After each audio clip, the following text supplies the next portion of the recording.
Well, let's begin with how do you expect the rest of session to play out here? Well, it seems like things are moving along fine, so we'll be able to adjourn by the constitutional deadline at midnight on Monday the 18th. The education bill is back from the revisor's office. It's a House file, so the House needs to take it up first. I have not had the opportunity to talk with the Speaker since about 3 o'clock today, and I know I have not talked to him since he met with the governor. We're both pretty busy managing the flow of business here in the end of the session. My hope is that before midnight sometime, the Health and Human Service bill will be back from the revisor's office. That is a Senate file, so we'll be taking that up first. So my plan for the night is, if the revisor is correct and we should have it before midnight, I would plan to take that up yet tonight. The state government finance bill, Senator Saxog, I believe we reached an agreement with the House on that. So the State Government Finance Conference Committee will be meeting later tonight to adopt all of the provisions and adopt the spreadsheet and send that bill to the revisors. I believe that's a Senate file, so we would be taking that up tomorrow. The jobs bill, Senator Tomassoni and Representative Garofalo have been meeting. That also is, I believe, a Senate file. So I expect that would be going to the revisor, if not later tonight, early tomorrow morning. And the only other, well, actually there are two other outstanding bills. The transportation policy bill, which is really a lights-on bill for transportation. The House is actually going to be sending some language over to the Senate. That's not going to be a conference committee report. We've got some agreed-upon language that we're going to deal with there. And then the only other outstanding bill, and it's not a must-pass bill, is the legacy bill. And that, I believe, is also a House file. Senator Cohen and Representative Erdahl are making good progress on that. They have, because there is not a tax conference committee meeting, they will be meeting later tonight or early in the morning in room 15. Senator, and that really is the extent of the business left during this session. I'd imagine if the governor delivered the same message to you that he did publicly, that he's not bluffing about vetoing the K-12 bill over the lack of the preschool money. Is there anything you can do at this point to rescue that from that fate? Well, that conference committee is closed up. The conference committee report is on my desk. The House will be taking it up, I assume, later tonight. And I intend to take it up, depending on how late they take it. We could take it later tonight, otherwise we would take it up in the morning and send it back to the House. But the bill is closed, and that's the bill we intend to send to the governor. It wasn't that many days ago that you said you did not intend to send any bills to the governor that would be vetoed, and here you're about to do that. Well, the negotiations between the governor and the Republican-controlled House absolutely stalled, and I found myself in a position for us to get out of here by the constitutional deadline. I had to make an agreement with the House that the governor doesn't support, and it certainly is within the governor's authority to veto the bill. I expect he won't have it until after we've gone home, and then I assume that the governor will at some point start meeting with the House Republicans and try to come on some agreement with them about where he feels deficiencies in the bill are.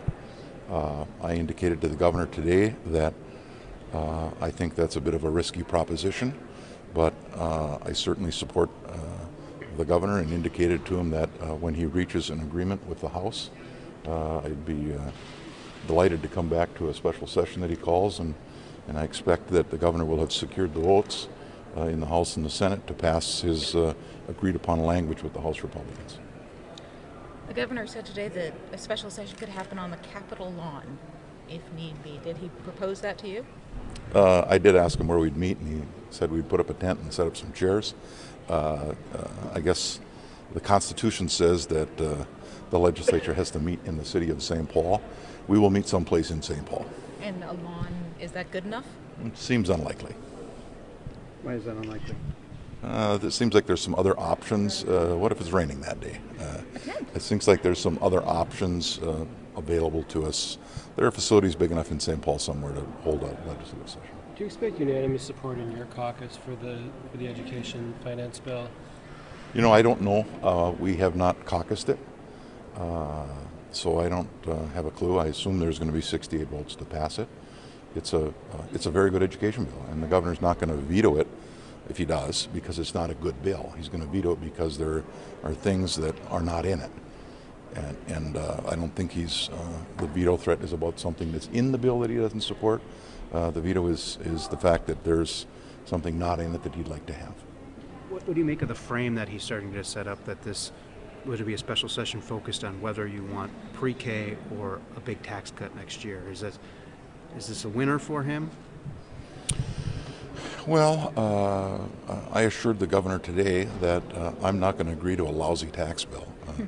So, I mean, the fate of a potential tax bill next session resides in the negotiators of the House and the Senate. Because this session is concluding without an omnibus tax bill, the Tax Conference Committee will remain open in room 15. When we come back in March, we will reconstitute that conference committee, and they can resume their discussions about the provisions in the House and Senate tax bills. So what does that mean? Well, and that's also true for transportation, because we're not using the Transportation Conference Committee. That will be an open conference committee going into the next legislative session. We will reconstitute those conferees and resume conversations about a potential omnibus transportation bill next session also. Since the governor is saying get ready for a special session, does that potentially cause any problems for you and the speaker in terms of getting cooperation to move these bills and finish on time? I don't expect so. I mean, the speaker and I have an agreement, a global agreement on what the budget targets are. We've negotiated about everything out except for the jobs bill.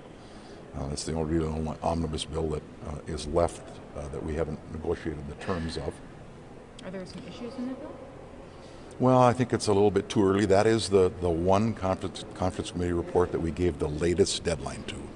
The speaker and I lined up all the other ones earlier. That happened to be the one that got the latest time, so I'm not surprised it's going to be the last one to conclude. That's what we expected would happen. All right. And on state government finance, where did you guys end up coming down? Like the lease payments obviously were a sticking point, and there were some pay issues. There'll be no. I think it's a fine bill. I think the governor will support it. It funds, I think, pretty much everything that the governor requested. It funds the things that were important to the Senate in the bill, and it maintains some of the real egregious provisions that were in the House bill have all been left out of the bill. When you adjourn, if everything passes the way it is, what would you consider the greatest success for the Senate DFL this session? I think our biggest disappointment is the fact that we weren't able to get a comprehensive transportation package passed. It's a good session. This is a really good education bill with a lot of money in it for schools, and I'm disappointed with the outcome of that. So I have really kind of two disappointments. One, that we weren't able to get to an agreement with the House on transportation, and the second, that if the governor vetoes the education bill, that'll be a disappointment. Clearly, I'm pretty pleased with the Health and Human Service bill. It's going to put a significant new money into nursing homes, critical infrastructure in the rural communities that I represent. I had a nursing home in one of my communities closed 2 years ago, and the community was absolutely racked by it. So I've got nursing homes in other communities like Ely and International Falls that are really struggling to stay alive. And so, the payment reform for nursing homes that's in the HHS bill that we intend to take up later tonight is very, very important to me personally. And there was a real push early in session to do a lot for greater Minnesota. Has mission been accomplished?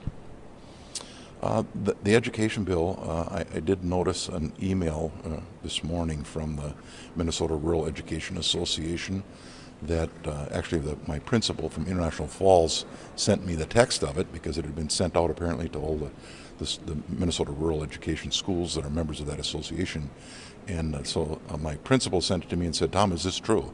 And I read the text of the email that the school association sent out, and they said, I think this is verbatim, this is a very good bill for rural schools. So I'm very, very pleased with the work that Senator Uyghur and the conferees did on that area, and I do hope, if the bill gets vetoed, as the Speaker negotiates the conditions of of what a education bill would be that we might consider in a special session, that he's willing to start from the vetoed bill. But I don't know where he plans to start. But I think him and I have no disagreement over the provisions that are in the bill that we're about to vote on. He and I actually closed that bill up. We made the very final decisions about what we're going to be in that bill, so we're very familiar with the funding provisions of the bill. And what about for your area? You've been concerned about mines and energy costs at the mines and other issues up there. What did you win that's in these bills that we don't yet know? Well, there's a provision in the tax bill that we're not going to get. That was important to me relative to the occupation tax. In the environment bill, there's the very, very important provision really suspending the 10 standard for sulfates. Very important. The PCA is going to go through the rulemaking process to develop a standard that's more water body specific, but we needed to suspend the 10 standard in order to accomplish that. That's going to be very, very important. The jobs bill, I expect, is going to have what I always have referred to as cost-based power.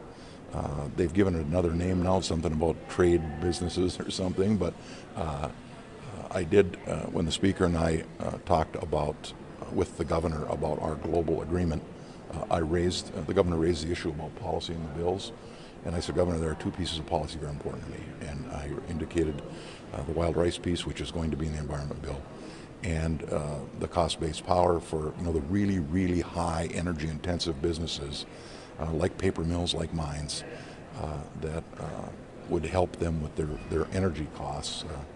The energy cost in a mine is higher than the cost of labor. I mean, anytime you take something out of the ground and add value to it, it takes a lot of energy. So I expect that provision is going to be in the jobs bill. And in terms of the next 24 hours, is the 26 and a half? 26 and a half hours. How much is the Senate expected to be on the floor to deal with, I think, 6 more omnibus budget bills and everything else? It will depend on how fast the House sends them over. And I don't know enough about the relationship between the Democrats and Republicans over in the House as to know whether they're going to have long debates on the conference committee reports or not that are House files. I can't take them up till they send them to me. Senator Hann and I have a good relationship, and I don't believe he's going to try to throw sand in the gears here to run us past midnight. And I appreciate the relationship that we've been developed to have a timely conclusion to the session. But it will be dependent on the House's ability to get us to House. Are you expected to be on the floor? Are you going to let people go home to sleep and just say, at 2 o'clock in the morning, let's just get back at this at 9 tomorrow? Or what's the? Well, I'd be pretty surprised if we took anything up more than HHS tonight. I mean, we don't have any additional Senate files that are omnibus bills to consider. The only other potential business we probably could take up is if the House sent over the education bill, but my guess is they're probably going to take some time on that. So I wouldn't expect that the Senate's going to recess until sometime late into the night or morning to wait for the House to take up the education bill. My thought would be we'd come back maybe about 9 o'clock tomorrow morning and start working on anything that the House has sent us or any additional Senate file conference committee reports that the reviser has sent us. Since the Governor clearly linked the education bill to that $1 billion that's available for potential tax cuts and other stuff, would you imagine that tax cuts would be in play during the special session that would be needed to pass the education bill? I don't support making that linkage. So as far as you're the concerned, Governor and I never had that it would be conversation. an education only, or if there are other omnibus bills that go down, those ones as well. I would think we would deal with, try to address the Governor's concern in the veto messages and try to address the bills that were vetoed, I would think. I wouldn't expect that we'd take up other issues. In your meeting, did he seem to understand what your argument that he was taking a risk with the veto and could end up losing a pretty good education?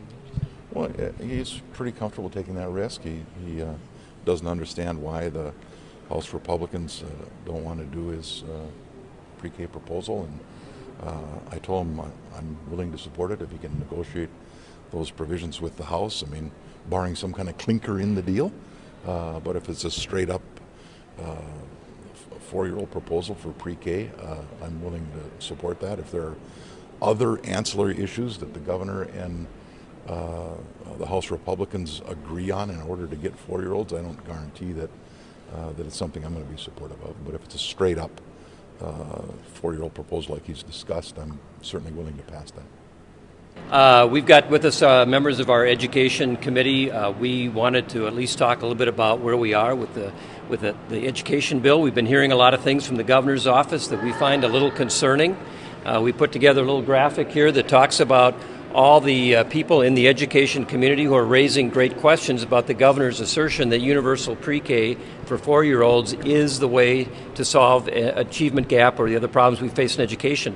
And the fact is, nobody agrees with the governor, not even Art Rolnick, who's talked about this. I've talked to him directly. He does not believe that having universal pre-K as the governor has designed it will solve any problems. It needs to be targeted. So right now,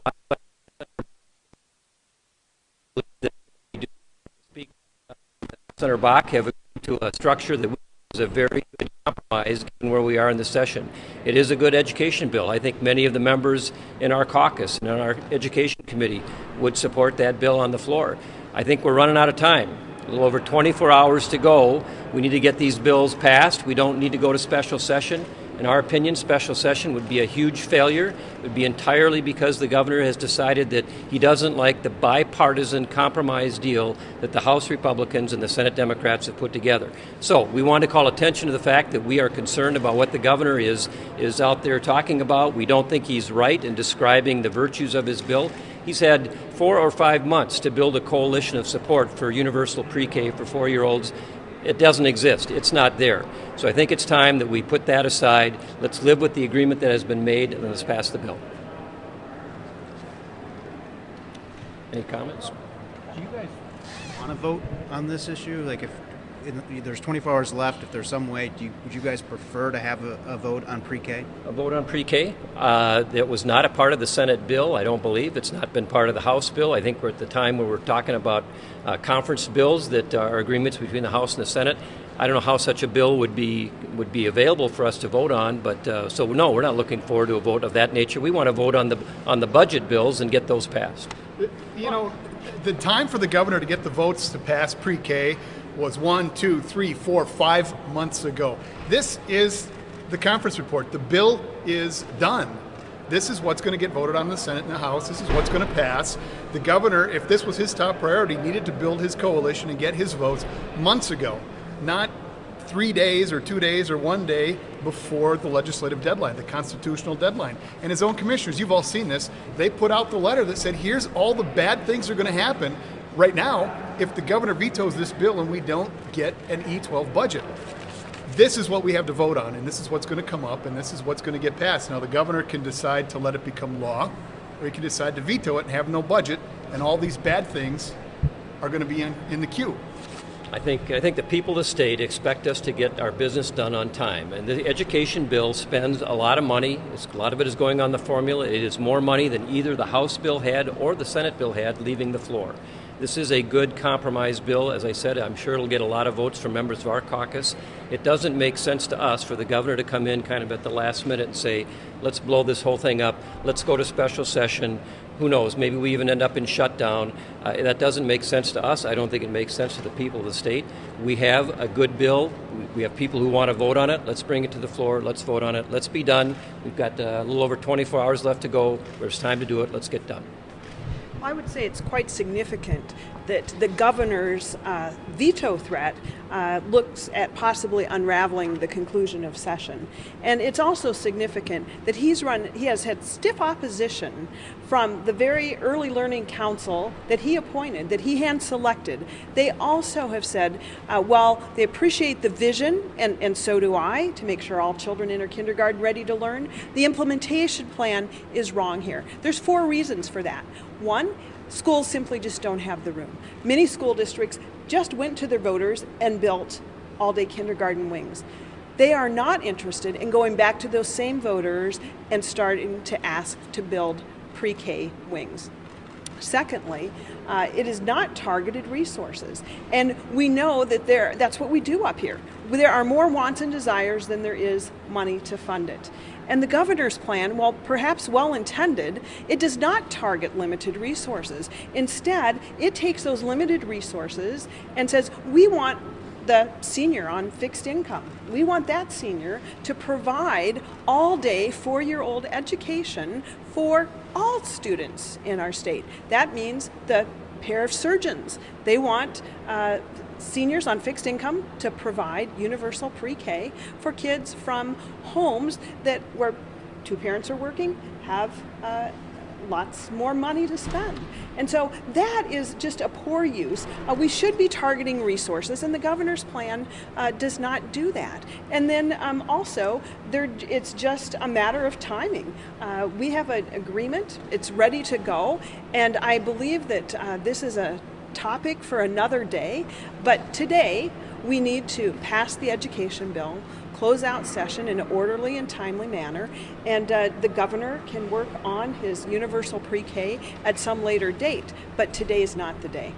Senator Hann, your opening comment about a special session being a huge failure, does that mean like because it shows you guys didn't get the work done, or because you think it would result in you guys being in the same everyone being in the same place a month from now and potentially in a shutdown zone? Well, I think when we have a big surplus, a $2 billion surplus, and going into this session, no one was predicting that we would end up in special session. I think the public wouldn't understand it. We certainly don't understand it, especially now that we've got a good bipartisan agreement on how to get this session done. I frankly, and I think our members don't understand why the governor would come in at the last minute and say, no, let's go to special session with all the uncertainty that implies. Who knows what happens when you get into a special session? This is not the time to do that. I think we've got a good bipartisan agreement. Let's vote on the bills we have. Let's get done. Let's let the people of the state, relax and not have to worry about what's going to happen in St. Paul anymore. Senator Bakk contends or has told the governor that it's a risky proposition, that you could end up with a worse education bill if you start over on this. Do you agree with that? Well, I think it is a risky proposition. Once you go to special session, and you probably know this, some of the pressure of the deadline to get agreements done disappears, and then the next deadline you have is the shutdown of government. That's not a good thing to run up against, and you don't know what kind of agreement you get. I think the Speaker and the Majority Leader negotiated in good faith for several days, a week, at least a week, maybe 2 weeks. They've got an agreement. I think that it's probably not a perfect agreement, but it is an agreement that can pass both the House and the Senate. And why the governor would want to throw all that into jeopardy for something that is uncertain, that doesn't make a lot of sense, and especially given the policy that he's advocating for that only is supported by Education Minnesota. That just doesn't make sense at all. Speaking of agreements, the HHS bill is going to be up next at some point in the Senate. You've had some experience with HHS. What do you think of this bill? What are the highlights and the lowlights? I have not seen the language yet. We haven't caucused that bill. I think there are things that I've heard that are a little concerning. We think that the Minnesota Care, for example, does need to be focused on. I'm not sure that they found a way to agree to that. So I guess I can't answer in detail your question. We just haven't had a chance to look at the detail of the bill. Is that concerning to you that you're going to take up a 400, 600-page bill in a couple hours and you haven't had a chance to look at the detail and you're the minority leader of the Minnesota Senate? We are going to look at it before we vote on it. We've got great research, and we're going to be reading through that and answering questions and hearing from our members who served on the committee and been on the conference process. So we'll have a good idea of what's in the bill by the time it comes up to vote. And there's been talk of a bonding bill kind of coming late. Are there any votes in your caucus for one, if it's the size that people have been discussing, 1 to 200 million? What I've heard is something like 30 or 40 million. So I guess there's a lot of rumors out there. I've not heard anything specific about a larger bonding bill. I think there's been talk about doing some things for the Capitol renovation. There's been some disaster relief that Senator Pratt has worked on.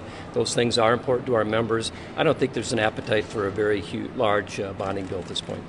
You've probably heard Senator Bakk praise you for how you've worked with him on this.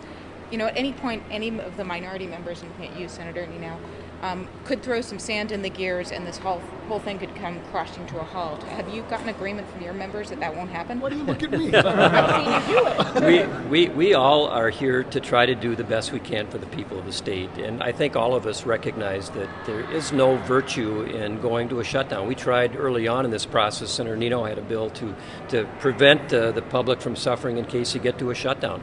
We don't want that. We don't think it's a good idea. And again, we've got a bill, we've got an agreement that we think is a fair compromise. It's not perfect. There are things we wish there was in that compromise. We wish there was tax relief.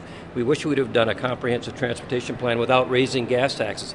The governor and the majority wanted a gas tax so much that, okay, we couldn't reach that agreement. But we do have agreement on a budget, and it's a good compromise, and I think that we don't want to see that dragged out unnecessarily. We can pass that bill in the next 25, 26 hours. We can be done and adjourn. I hope the governor gets that message. I hope he goes out and talks to the people of the state and asks them whether they want to see this shut down. I don't think that he'll get a good answer for Does that. it help sell this $42 billion budget with conservative Republicans that the governor wants it even bigger? Is that how you're going to sell it? Well, again, we have a deal as far as I know, so unless something has changed, there is concerns I think many of us have about the size of the spending that has been agreed to, but we understand that you've got Republicans in the majority in one body and Democrats in the other and a Democrat governor, so we're not going to get a lot of what we want out of these bills. But again, this is a bipartisan compromise that I think, as many people have said, you can perhaps agree with but not agree to. But the most important thing is we think we can get this done in the next 26 hours and have the debate about tax relief and comprehensive transportation next session, and maybe that we'll have a better outcome after that. I want to say something about the governor's proposal, though. The universal pre-K, now I think he has somewhat modulated that to have universal half-day pre-K. And one could say that's the only idea worse, maybe, than universal pre-K. Can you imagine how difficult that would be for families, particularly families juggling a few jobs, families that might have difficulty getting that transportation from half-day pre-K to daycare? So again, it's just maybe it's just a bad proposal. And the other thing his policy does, again, it's bad policy. It takes the 4-year-old market, which is currently being served in the private sector, and moves that over to the government sector. And of course, then you have two additional costs. You have the costs of the government providing the program, and then you have the lost revenue from the private business that was providing the 4-year-old market. So again, it's just a bad policy, and it shouldn't be thwarting the end of session here. So I'm hopeful that with the commissioner's letter last night from both Commissioner Franz and Commissioner Casilius, that actually that will help the governor rethink his position and his veto threat, and save that argument about universal pre-K for another day. And just to add, we had quite a bit of discussion in conference committee about early learning, and the compromise bill has $61 million in new money going to early learning and school readiness. So we came together bipartisanly. The question isn't whether or not we're investing in preschool and early learning and our 4-year-olds to make sure that they're ready for kindergarten. What we're talking about is how. And the how that we came up with is the how that most of the experts, the school districts, the school boards, the administrators, that are struggling to find space for kindergarten that would now have to try to find space for preschool. We all agree that we should be investing, particularly for our low-income student families, to get access to quality pre-K through Parent Aware to find those quality providers, but also to make sure that our at-risk kids have access to be ready for kindergarten and help close that achievement gap. So the budget that we put together last night does that. We invest $61 million in early learning, and so it's not about whether or not we value it, it's about how you deliver it.